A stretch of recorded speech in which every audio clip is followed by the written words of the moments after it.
Welcome to the Business Bites Podcast, the podcast for busy entrepreneurs. Whether you're an online entrepreneur or seeking after brick and mortar success, this podcast brings you quick bites of content so you can learn and grow anywhere you are. Now here's your host, Rachel Brainke. Hey guys, welcome to the Business Bites Podcast. I am your host, Rachel Brainke, and we are going to go down the legal path a little bit today, talking about the different business formation options that you may have. No matter what type of business that you're in, whether you're online based only, you're a brick and mortar out in the world, you need to be thinking about the best ways to insulate and protect yourself from liability. Because life happens, people happen, we are all human. Things may occur that you want to make sure that you are protected from. This is especially important, not to exclude those that may not necessarily have assets or families, but this is especially important for the individuals that do have personal assets and families to protect. Everyone should be thinking about having your liability limited and protecting out your personal assets from your business assets. There's some of you probably listening to this podcast and are thinking, oh, well, I'm just new in business. I don't need to think about this. Or the other really most common one that I always hear is, well, I'm not making a lot. Let me tell you guys, liability does not discriminate. Liability does not care how much or how little money that you are making. Things can happen.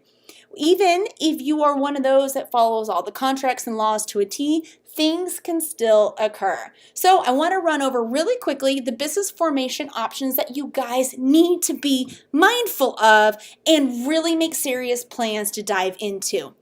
The first one is a sole proprietorship.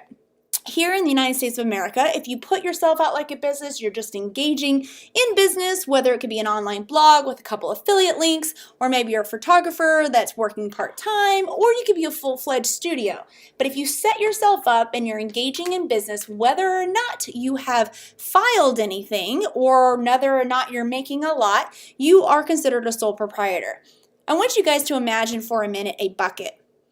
That bucket is your sole proprietorship. You're going to put all your business assets in it and all your personal assets. There is no division. Everything is in that one sand bucket. So when that liability wave comes along and knocks it over, all of the assets get knocked over. All your personal assets are touched at the same time. A lot of businesses start out as sole proprietorships because it is one of the most cost effective. It's very cheap, and it's the default one. You don't necessarily have to do filings unless you are working underneath a business name that is not your own legal name. And so a lot of this develops just rising out of the default of being in business. And the unfortunate part is there's absolutely no liability protection with just the structure of a sole proprietorship. There's also not any tax benefits as well, because everything is connected to your social security number and 100% is attributed to you. The next two business structures are the ones that I really strongly recommend that you guys consider. We either have the limited liability company or an LLC, which is the one that I highly recommend for most small businesses and entrepreneurs, especially in the creative field, or a corporation. These are a little bit more advanced, but not so much outside the realm that you guys couldn't figure it out. Trust me, if you're figuring out how to use Facebook and the internet and all the other technological gadgets that you have to have in your business, you can figure out how to choose one of these business structures, and you can either do it yourself or it's really recommended to have an attorney assist you.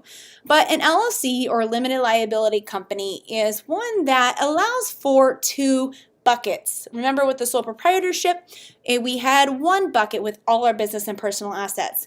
For LLCs, you have two buckets, one bucket for your personal assets and a different bucket for your business assets. This allows for if a client or a customer or someone tries to come sue you or put a claim against you, they will hopefully, and we'll talk about in another episode how not to pierce the corporate veil, but hopefully they will only knock over that business bucket full of assets and not touch your personal asset bucket.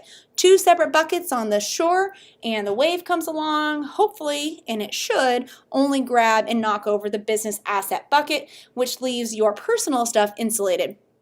Corporations work in the exact same fashion with different, with a separate bucket liability protection as well. There's a bit more intensive formalities that are required with corporations, and these really are strongly recommended more when you have multiple players in the business. And there's other circumstances as well that you can have evaluated by an attorney and a CPA. Just keep in mind that LLC or corporations are really where you guys want to focus your business formation, creation, and structure upon because of the separate liability bucket protection. I'm a big fan of LLCs, especially if you're only starting out. But even myself, with being in business for over 10 years, many of my companies are LLCs as well. It affords us a separate liability bucket protection that an LLC or a corporation would, but there's not as much formalities as a corporation requires, and there still are tax benefits that come along with having an LLC through specific elections that I take with the IRS. So it's kind of that middle ground. If you look at it from a scale, you've got the sole proprietorship on one end with basically zero liability protection arising out of your business formation, and at the other end of the scale you've got the corporations with the separate liability bucket protection, and all the extra corporate formalities is a little bit more expensive. In the middle is really where the LLC rests. So I encourage each of you to go out and research for your specific state these different 3 business formations and see what suits your business the most. I think a lot of you will find that an LLC is the most beneficial. It's fairly cost effective. It's a very small investment to put into your business to get that separate liability bucket protection. There is not a lot of corporate type formalities that come with an LLC, so it is kind of the best of both worlds as far as cost effective, easy to set up, easy to maintain, and then not really a lot of corporate formalities. All states are going to vary depending on the setup LLC registration fee, and corporations as well. All the fees are going to vary, the formalities that are required, and as well if there's a yearly fee. I strongly recommend that you guys get into this information, put it into your business plan if you are not already set up. If you are already set up, see if you can get a legal assessment and a tax assessment. Those are 2 separate things. Please do not go to a CPA to set up your business. They know nothing or shouldn't be advising you because they're not lawyers on the legal aspects, just like lawyers typically aren't CPAs. If you can find one in the same, that's great, but you want to have a legal advisement and a CPA tax advisement just to see if your position has changed since you formed your business. So newbies, if you haven't set up, and when I say newbie, I mean new to this business structure and formation. If you haven't set one up, you're probably a sole proprietor right now. Please consider moving into LLC or corporation.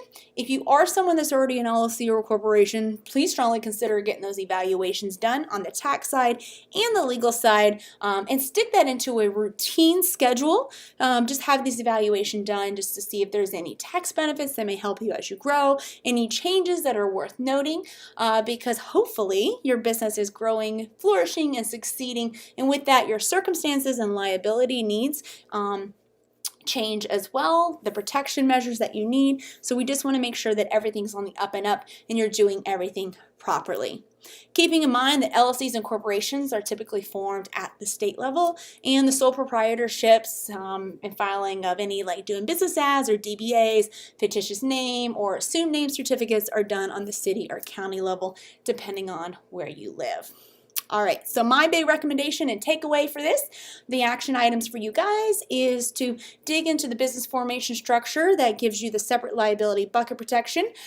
Get a consult with an attorney and a CPA just so you can get kind of the evaluation of the best liability protections and tax benefits for you, and stick it into your business plan and budgets to get yourself into the separate liability bucket protection structure so you're not leaving yourself wide open.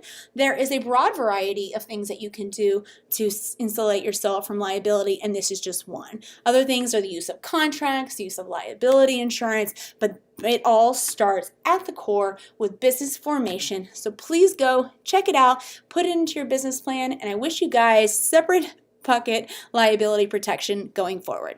Thanks for joining Rachel on this episode of the Business Bites. For show notes, a list of recommended tools, or referenced episodes, you can find them at businessbitespodcast.com. Until next time.